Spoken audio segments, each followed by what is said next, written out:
What I thought my 20s would look like was completely different from what actually happened. That decade was the most transformative phase of my life. And honestly, I made a lot of mistakes, big ones. And so in this video, I wanted to share what they were, what I learned from those mistakes, and hopefully it can save you from making the same ones. The first mistake I made was using money as a yardstick rather than as a tool. The idea is that there are really two ways you can use money, either as a tool to live a better life or as a yardstick to measure your success against others. For most of my 20s, I used money as a yardstick. I spent a big chunk of my paycheck on things like a nice car, expensive outfits, and other things that were loud and performative. I was making six figures at the time, working in banking, buying all these things that were really nice, but I felt empty inside, like I was living on autopilot and trapped in a cycle of just living for the next paycheck or the next material possession. And it wasn't until I hit rock bottom that I realized I needed to change something. And that something started with how I thought about and used money. I knew that if I wanted to walk away from the life that I was in and from the job that I hated, I needed to build a solid financial safety net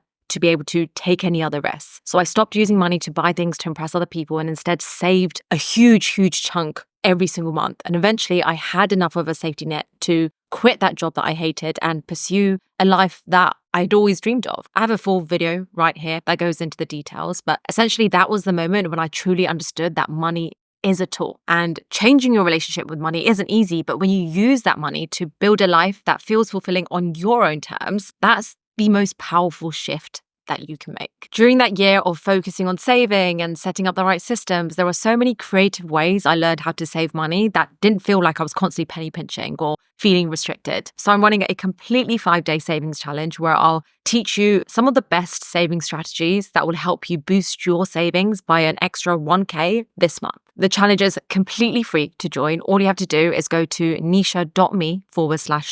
And by the way, we ran this challenge in June and over 50,000 people signed up. And we had this community where everyone was sharing their best tips and their best hacks. So I guarantee you'll learn one new thing that you can implement into your life straight away. It's completely free to sign up and there is a deadline to join. You could head to nischa.me/save for all of the details. Number 2, taking one side. In your 20s, you're often bombarded with expectations and misconceptions about how you should be living this so-called defining decade. On one hand, you're told it's all about enjoying life and finding yourself and soaking in every experience. And on the other hand, hustle culture creeps in and it tells you that these are the years or the golden window for working relentlessly, grinding while you're free from bigger responsibilities. And most people just feel like they need to pick a side. Looking back at my 20s now, I realized that there were at least 5 years or a 5-year window where I completely lost my balance and I dove headfirst into the hustle culture. I was laser focused on ticking all the boxes, getting my qualifications, climbing the ladder, landing what I thought was my dream job. Only, by the way, to discover that it wasn't my dream after all. And I placed this enormous pressure on myself and convinced myself that I had to have it all figured out by a certain age. I was so caught up in chasing the next milestone that I just lost the concept of slowing down and enjoying the journey because I just thought that all the happiness I need will come from these achievements. And this is what no one tells you. When you measure your happiness solely by your achievements, you're putting your joy in a box. And that box gets smaller and smaller until one day you look back and you wonder where the joy in the journey went. So if I could talk to my younger self, I'd say it's okay if it takes you a little longer to get to where you want to be. If slowing down lets you enjoy the ride more, then it is worth it. Number 3, stop caring about what other people think of you. This is the thing that stifled my growth the most. It's the thing that held me back the most. And if I can tell you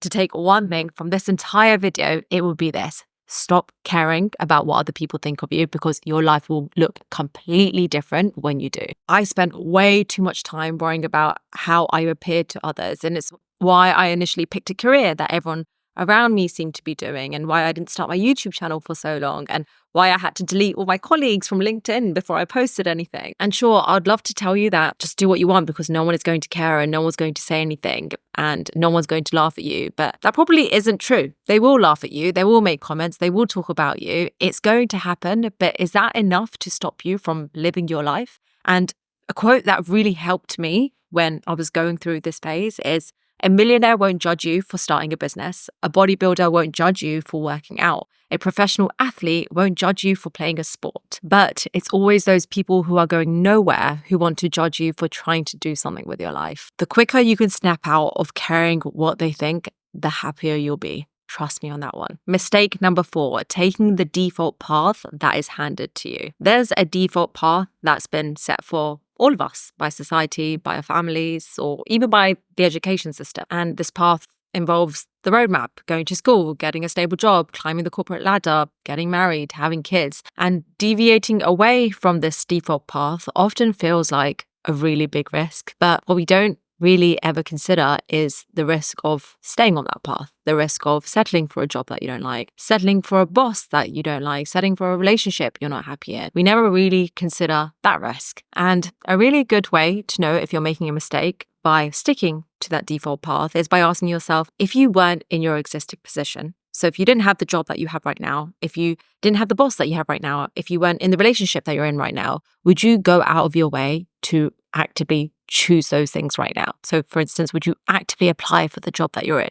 If the answer is no, then you need to change something. Because if you don't, you're very likely going to feel a sense of a missed opportunity or regret later on. By the way, a lot of this comes with asking the right questions to yourself. And one of the most important skills I believe everyone should have is curiosity. Being a constant learner and a better thinker will help you ask the right questions and not settle for any default path that you've been put on. That's why I'm really excited to introduce today's sponsor, which is Brilliant. Brilliant is where you learn by doing, with thousands of interactive lessons in maths, data analysis, programming, and AI. It's designed to help you build your critical thinking skills through problem solving, not memorizing. So while you're building real knowledge on specific topics, you'll also become a better thinker. Brilliant recently launched a ton of new data science content, which I'm working my way through, and all of the content uses real-world data to train you to see trends and make better informed decisions. So whether you're new to data analysis or you're an expert, there's a full suite of content covering everything from data visualization, algorithms,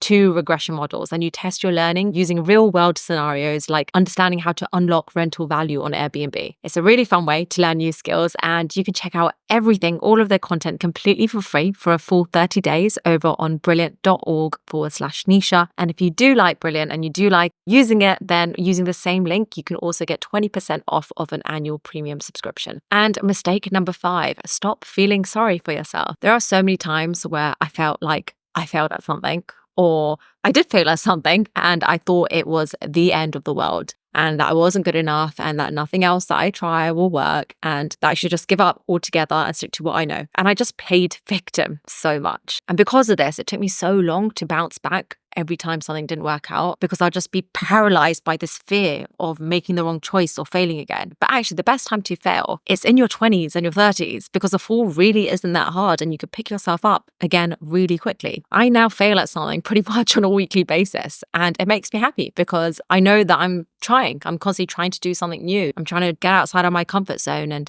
the moment where I don't feel like I'm failing, I know that that fire in my belly has died out. And that's when the fun stops. We all fail and it's okay. It's part of the process. You have to fail to get to the top sometimes. So this is the video that I wish someone gave to me when I entered into my 20s. If you like this video, you probably would like this video right here on 30 things I learned by 30. Thank you so much for watching. Don't forget to subscribe if you haven't already, and I'll see you there.